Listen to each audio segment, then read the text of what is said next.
새로운 도약을 꿈꿉니다. 기사회생TV 김민수 변호사입니다. 요즘 젊은 분들도 개인회생이나 개인 파산에 관심을 가지고 찾아보시는 분들이 많으신데요. 그런데 혹시 이런 이야기 들어보셨나요? 만 30세 미만의 청년의 경우에는 개인회생 기간을 단축해서 신청할 수 있다. 아직 이런 정보를 모르시는 분들을 위해 오늘 영상 준비했습니다.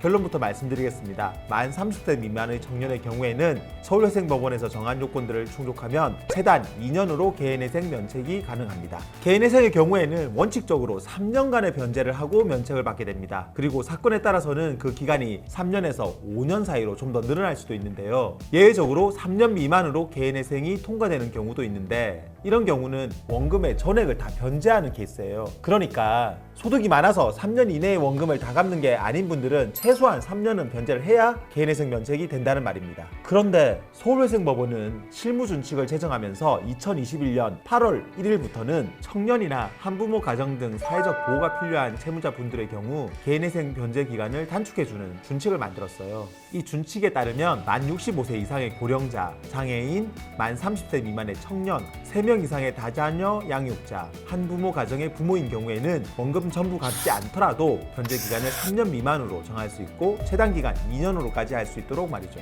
또 만일 청년이면서 장애가 있거나 한부모 가정의 부모이면 여기서 추가로 6개월의 단축이 가능해요. 이처럼 법원에서 30세 미만 청년들에게 이런 제도를 도입하게 된 거는 경제활동 의지가 강한 청년들을 조기에 사회로 복귀시키는 것이 필요하다고 판단해서인데요. 2020년 통계에 따르면 개인회생 사건 중 개시 결정을 받은 채무자의 약 10.7%가 20대 청년이었다고 해요. 따라서 이번 개정된 준칙에 따라 젊은 청년들이 보다 빠르게 개인회생을 끝내고 사회에 복귀할 수 있게 되었습니다. 그런데 여기서 반드시 알아야 할 점이 있습니다. 이번에 마련된 준칙은 모든 20대 청년들에게 다 적용되는 것이 아니라는 거죠. 여기에 해당되기 위해서는 몇 가지 요건들을 충족해야 돼요. 그 요건들을 알려드릴게요. 우선 채무가 발생한 원인이 도박이나 비트코인과 같은 사행성으로 인한 채무가 아니어야 합니다. 그리고 변제율이 20% 이상이어야 해요. 그러니까 최소한 총 부채 중에 20% 이상 갚는 기간은 채워야 한다는 거죠. 그리고 총 채무액이 1억 5천만 원보다는 적어야 합니다. 그리고 채권자들 중에 개인 채권자가 2명 이상 있으면 안 돼요.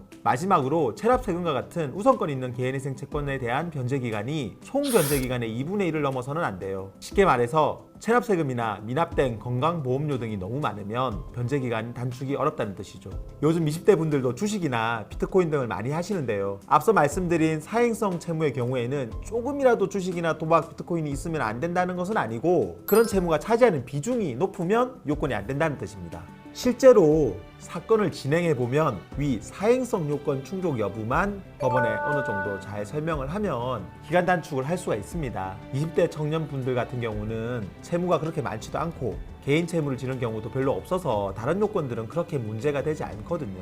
그런데 여기서 조금 안타까운 이야기가 있습니다. 지금까지 말씀드린 20대 청년들의 변제기간 단축은 현재 서울회생법원에서만 적용이 되고 있습니다. 그러니까 서울회생법원 관할 사건에만 이 내용들이 적용된다는 거죠. 각 지방법원마다 실무준칙을 만들어서 적용을 하고 있는데 이 준칙 내용이 아직은 서울회생법원에만 있고 다른 법원에는 없다는 거죠. 이 부분은 추후에라도 적용이 된다면 다른 영상을 통해 말씀을 드리겠습니다. 오늘은 20대의 경우 2년 만에 개인회생을 끝낼 수 있는 서울회생법원 실무준칙에 대해 말씀드렸습니다. 이제 막 사회활동을 시작한 20대 청년분들이 젊어서부터 원금과 이자를 갚느라 고생하고 계신다면 개인회생 제도를 적극적으로 활용해 보셨으면 좋겠습니다. 개인회생이라는 제도가 여러분들의 경제적 부담을 많이 덜어드릴 수 있을 겁니다. 오늘 영상 여기까지고요. 구독과 좋아요 부탁드립니다. 다음 영상도 좋은 주제로 찾아뵙겠습니다. 감사합니다.